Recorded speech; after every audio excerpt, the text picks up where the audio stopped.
आज ठंड ज़्यादा पड़ रही है ना। एएस स्टडी सिंबल में आपका स्वागत है। देखिए आज हम पढ़ाएंगे डायरेक्ट से इनडायरेक्ट।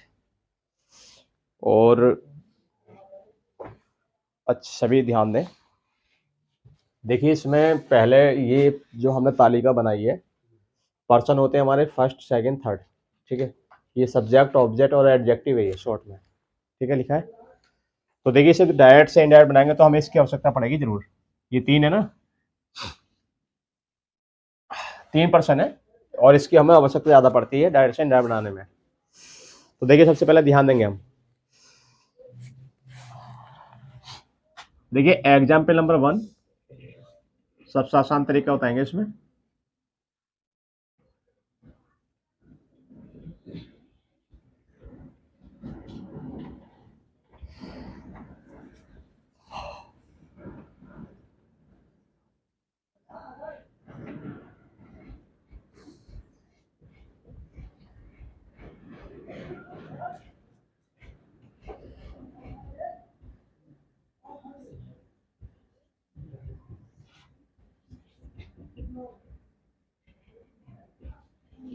देखिए तो देखिए हम वैसे तो पता है कि हमारा सब्जेक्ट है, ये रिपोर्टिंग वर्ब है, ये क्या है ऑब्जेक्ट है। ठीक है, और ये हमारा पार्ट 2 है। तो हम मान लेते हैं इसे इसे मान लेते हैं पार्ट 1।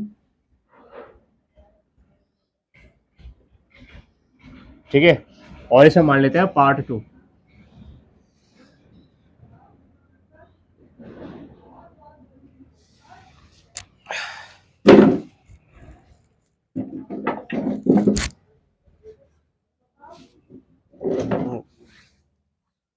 देखिए दो भाग हो गए इसके। ठीक है, एक तो हो गया हमारा पार्ट 1 और एक हो गया पार्ट 2। तो देखिए इसके पहले नियम समझ लें। ये हमारी क्या होती है, रिपोर्टिंग वर्ब होती है। क्या होती है, रिपोर्टिंग वर्ब।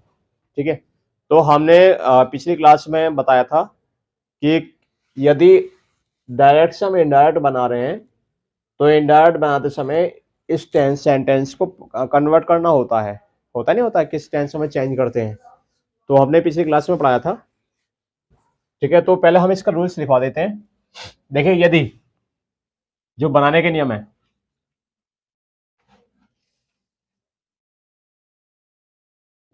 यदि पार्ट 1 के सेंटेंस में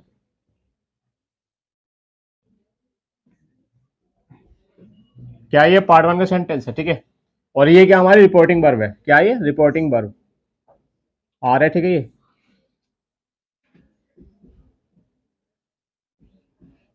रिपोर्टिंग वर्ब क्या हो, सेड टू हो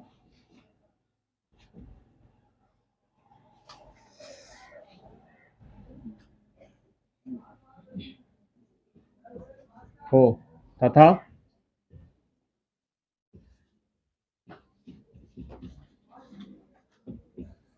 पार्ट 2 का सेंटेंस शॉर्ट में इधर लिख रहा हूं मैं।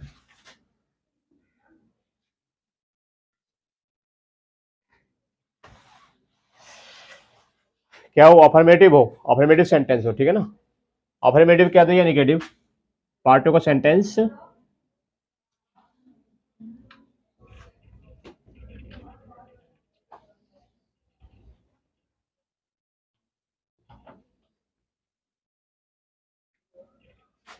अफर्मेटिव या फिर निगेटिव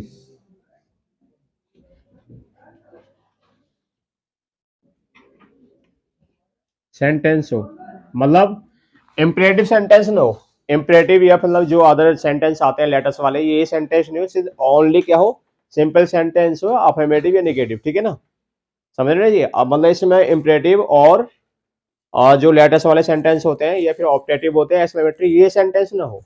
ठीक है, ये ध्यान रखियो, ओनली सिंपल वाले हो।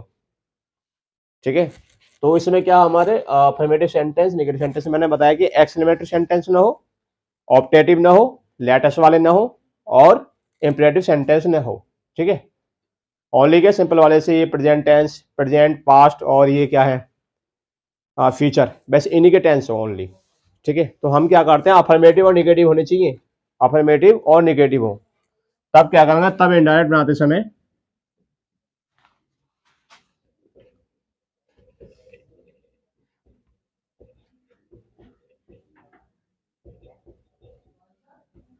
मतलब रिपोर्टिंग वर्ब है।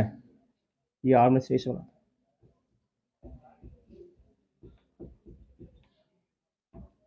रिपोर्टिंग वर्ब सेड टू को, मतलब सेड टू को टोल्ड में चेंज करके, सेड टू को टोल्ड में चेंज करके, ठीक है। आप क्या करेंगे, ये कॉमा और ये इन्वर्टेड कॉमा, उधर वाले ये वाला कॉमा और ये इन्वर्टेड कॉमा, ठीक है, कॉमा बे इन्वर्टेड कॉमा,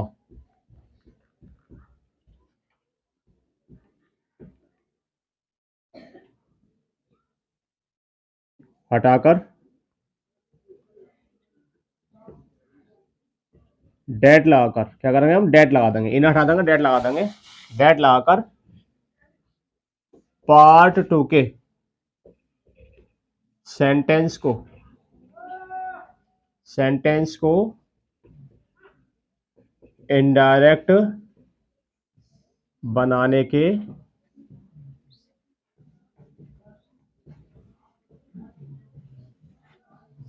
नियम के अनुसार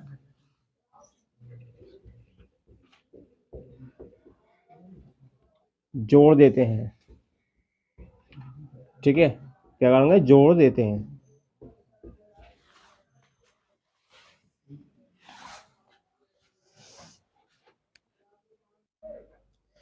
तो देखिए इसका हम डायरेक्ट से इनडायरेक्ट बनाएंगे, समझेंगे सबसे पहले। तो देखिए सेंटेंस हमारा ये है, दे सेड टू हिम और we have written your application, ठीक है। तो सबसे पहले इस इंपॉर्टेंट कोई चीज को समझेंगे। देखिए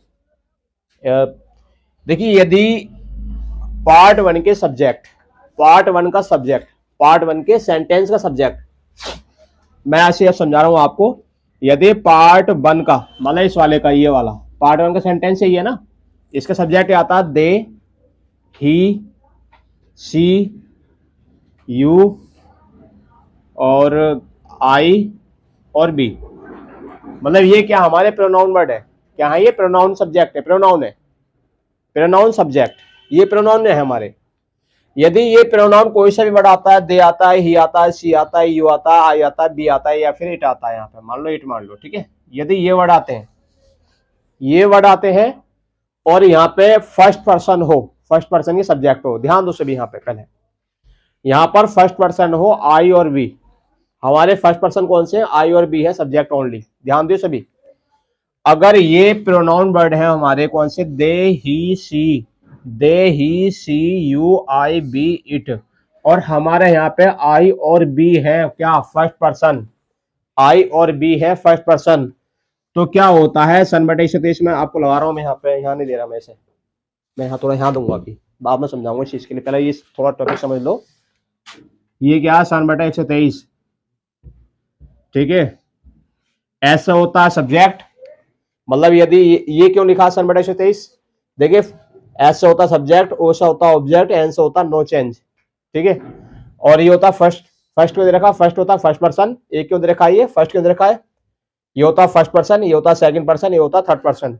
यदि फर्स्ट पर्सन आ जाए इसमें पार्ट टू के सेंटेंस में, ये जो मैटर है सारा ये पार्ट टू के सेंटेंस में होना चाहिए, पार्ट टू के सेंटेंस का अकॉर्डिंग चलेगा।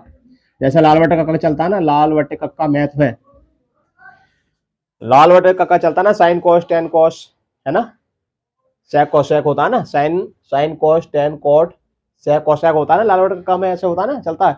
इसी प्रकार इसमें क्या होता है, इसमें सीधा चलता है। अब ये हो गया हमारा पार्ट वन का सेंटेंस हो गया, ठीक है, पार्ट वन के सेंटेंस में हो गया ये चीज, ठीक है ना, पार्ट वन सेंटेंस हो गया। अब मान लो फर्स्ट पर्सन आता है, यदि यहाँ पे फर्स्ट पर्सन हुआ, पार्ट टू सेंटेंस में फर्स्ट पर्सन हुआ सब्जेक्ट, तो हमारा क्या होगा, पार्ट वन के सब्जेक्ट के अकॉर्डिंग चेंज होगा। यदि देखो दो पर्सन आएंगे चेंज होने के लिए, एक ये फर्स्ट पर्सन और सेकंड पर्सन, दो पर्सन चेंज होते हैं, तीसरा पर्सन चेंज नहीं होता, चाहे ये सारा पर्सन आ जाए, ये समझ लियो। ये वाला जो पोर्शन है हमारा थर्ड पर्सन का, ये चाहे सब्जेक्ट आ जा, यहाँ आ जा, या ऑब्जेक्ट रूप में आ जा, या फिर एडजेक्ट रूप में आ जा, लिखा है थर्ड पर्सन नो चेंज, ठीक है ना, कोई से भी वर्ड आ जा, मतलब थर्ड पर्सन का, चाहे वो सब्जेक्ट रूप में आ जा, ऑब्जेक्ट रूप में आ जा, या फिर एडजेक्ट रूप में आ जा, तो हमारे थर्ड पर्सन चेंज नहीं होते हैं, एज इट इज रहते हैं। और आ जाते हैं ये दोनों, तो दोनों को चेंज करना पड़ता है, दोनों को हटाना पड़ता है, भाई तुम्हारा कोई मतलब नहीं है। मतलब फर्स्ट पर्सन या सेकंड पर्सन। ये क्या करते हैं, अपनी ड्यूटी पे खड़े होते हैं, लेकिन इनसे ड्यूटी अपनी निभाई नहीं आती, तो ये मतलब चेंज करने पड़ते हैं, हटाने पड़ते हैं। सही है नहीं? तो ये क्या होता है, हमारे फर्स्ट पर्सन के चाहे आई सब्जेक्ट हो, ऑब्जेक्ट हो या फिर एडजेक्ट हो, चेंज करना पड़ता है यदि पार्ट 2 के सेंटेंस में आता है तब। ठीक है नहीं? इसी प्रकार सेकंड पर्सन चेंज करना पड़ता है यदि पार्ट 2 के सेंटेंस में चाहे वो सब्जेक्ट रूप में आ जाए या फिर ऑब्जेक्ट रूप में आ जाए या फिर एडजेक्टिव रूप में आ जाता है, तो हमें चेंज करना पड़ता है। और चेंज किसके अकॉर्डिंग करेंगे? जैसे इसमें देखा कि फर्स्ट पर्सन है तो सब्जेक्ट के पार्ट 1 के सब्जेक्ट के पार्ट 1 के सब्जेक्ट नहीं, यदि फर्स्ट पर्सन आता है, सब्जेक्ट आ जा या फिर ऑब्जेक्ट आ जाए फिर एडजेक्टिव आ जाए, तो पार्ट 1 के सेंटेंस के सब्जेक्ट के अनुसार चेंज करेंगे। पार्ट 1 के सेंटेंस के सब्जेक्ट के अनुसार। मान लो ये क्या है, बी है, और बी क्या हमारा सब्जेक्ट है, कौन से पर्सन का है? फर्स्ट पर्सन का। लिखा है फर्स्ट पर्सन का है नहीं? फर्स्ट पर्सन का, तो ये आ गया फर्स्ट पर्सन किसको? पार्ट 1 के सेंटेंस के सब्जेक्ट के अनुसार। अब सब्जेक्ट मैंने बताया कि यदि दे आ जाए, ही आ जाए, शी आ जाए, यू आ जाए, आई आ जाए, बी आ जाए, इट आ जाए, मतलब प्रोनाउन वर्ड आ जाए, जो नाउन के स्थान पर बोले जाते हैं, वर्ड बोले जाते हैं नाउन के स्थान पर, तो वो एज इट इज लिखे जाते हैं। यदि यहाँ पर फर्स्ट पर्सन सेकंड पर्सन आता है तब, ना सेकंड पर्सन नहीं, ओनली फर्स्ट पर्सन आता है तब, आई और बी। सेकंड पर्सन के हिसाब का कुछ और है, मतलब यहाँ पे आई और बी आता है एज इट इज, मान लो हमने आई बी, तो इन्हें हटा करके तो जो हमारा फर्स्ट पर्सन के ये वाले शब्द होते हैं, ये वाले सब्जेक्ट प्रोनाउन वर्ड ये वाले, तो एज इट इज लिखे जाते हैं। समझो ना? ऐसे ही लिखे जाएंगे ये, इसमें कोई परिवर्तन नहीं करेंगे। यदि दे आ गया तो दे लिखना पड़ेगा, चेंज करना पड़ेगा, दे बी को हटाकर दे लिख देंगे। यदि मान लो यहाँ पे ही आ गया तो ही कर देंगे, यदि यहाँ पे सी आता है तो सी कर देंगे बिल्कुल हटा के से, अगर यू आता है तो यू कर देंगे, अगर इट आता है इट कर देंगे, अगर मतलब बी आता है तो बी लिख देंगे। सही है नहीं? अगर सपोज करें बी आता है तो बी लिखना पड़ेगा। सही है नहीं? समझ में आ गई नहीं चीज? तो इन्हें हम कोई भी परिवर्तन नहीं करेंगे, ये ऐसे रहेंगे यहाँ पे। समझ में आ गई ये चीज? ये चीज समझ में आया? देखो अब सेंटेंस समझ में आ गई। अब देखो मैं आपको समझाऊंगा आगे। अब इसके अकॉर्डिंग हम लेते हैं इसे बैठान करके, जगह थोड़ा कम है इसमें, इसे ऐसे रहने देंगे, थोड़ा इससे आगे ऊपर ले लेंगे इसे।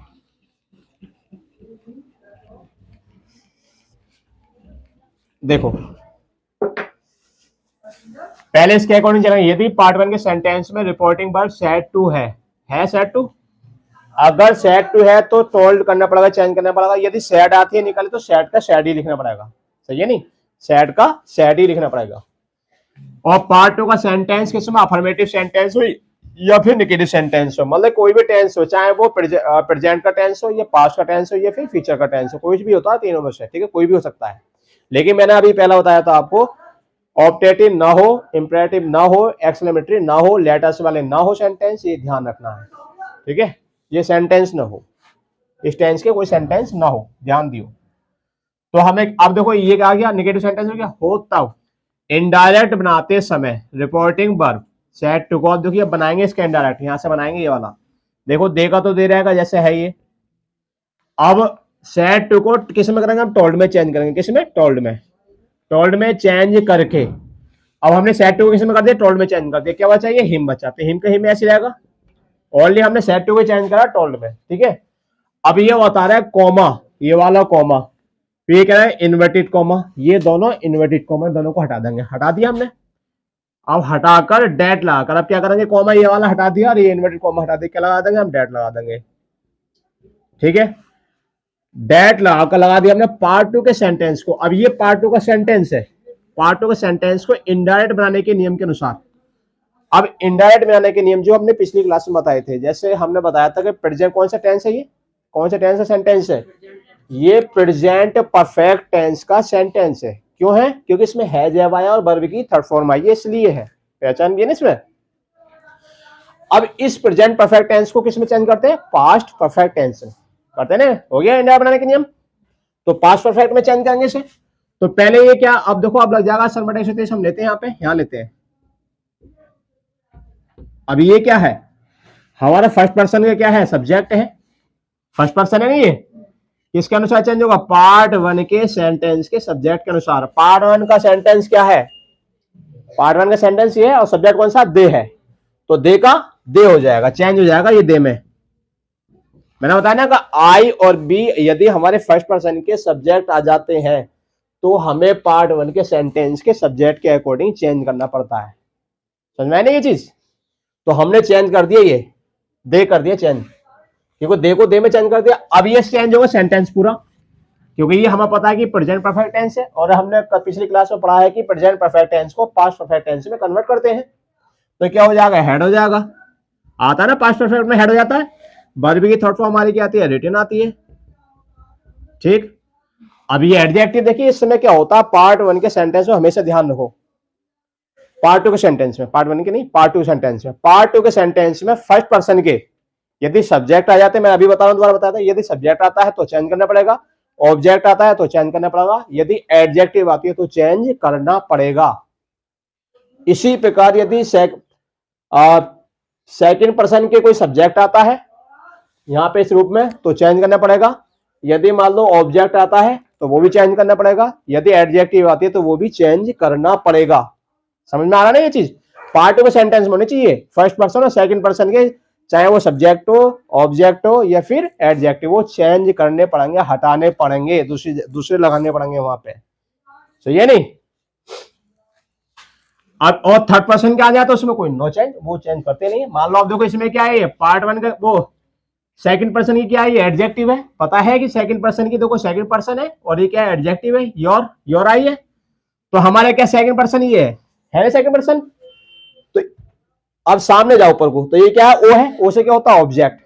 तो ये पार्ट वन के सेंटेंस का ऑब्जेक्ट, पार्ट वन का सेंटेंस कौन सा? ये है, इसका ये हमारे क्या हो? सब्जेक्ट हुआ, ये क्या हुई? वर्ब हुई, ये क्या हुआ? ऑब्जेक्ट हुआ, वन ऑब्जेक्ट।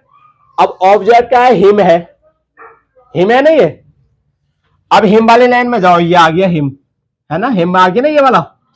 अब ये क्या है? एडजेक्टिव है, तो हिम क्या है? ऑब्जेक्ट है, तो हिम को हिम ले नहीं सकते हम, क्योंकि इसके सामने कोई, इसमें कोई एडजेक्टिव है, एडजेक्टिव में कन्वर्ट करेंगे। ध्यान रखो, सब्जेक्ट को सब्जेक्ट में कन्वर्ट करना है, ऑब्जेक्ट को ऑब्जेक्ट में कन्वर्ट करना है और एडजेक्टिव को एडजेक्टिव में ही कन्वर्ट करना है। यदि आपने सब्जेक्ट को ऑब्जेक्ट में कन्वर्ट कर दिया तो गलत हो जाएगा, और आपने ऑब्जेक्ट को एडजेक्टिव में कन्वर्ट कर दिया तो गलत हो जाएगा, यदि आपने एडजेक्टिव को ऑब्जेक्ट में कन्वर्ट कर दिया तो गलत हो जाएगा। सब्जेक्ट को सब्जेक्ट में कन्वर्ट करना है, ऑब्जेक्ट को ऑब्जेक्ट में कन्वर्ट करना है, एडजेक्टिव को एडजेक्टिव में ही कन्वर्ट करना है। ठीक है, अब मान लो ये एडजेक्टिव है, योर है, हमें पता लग गया कि ये ऑब्जेक्ट है इसका, हमें इसके एडजेक्टिव लानी है, एडजेक्टिव सामने दे रखा है, इसके सामने जस्ट सामने क्या हिज है, तो हिज में चेंज कर देंगे, बस सिर्फ इतना करना है। फिर क्या है? एप्लीकेशन है, तो एप्लीकेशन लिख देंगे, सिर्फ इतना ही काम करना, बाकी बन गए सेंटेंस। ये याद करने हैं। ठीक है, तो ये हमें बताएगा ये वाला फॉर्मूला सनमट 123, इसके अकॉर्डिंग हमें चलना है। सिंपल है, ये याद होने चाहिए। इससे हमने पिछली क्लास में बताया था, वो याद होने चाहिए, किस में हमें टेंस को किस में कन्वर्ट करें, वो हमने ऑलरेडी लिखवा दिया पिछली क्लास में, और आपको लिंक डिस्क्रिप्शन में दी जाएगी, आपको कैसे करना देख लेना अच्छी तरह से, उसे अच्छी तरह से रिवाइज कर लेना। ठीक है, ये समझ में आ गई ना? तो ये हो गया हमारा दे टोल्ड हिम और that they had written his application बन गया। ठीक है, ये चीज हमें समझ में आ गई, इसे अच्छी तरह से नोट कर लो, अगला सेंटेंस समझाते हैं।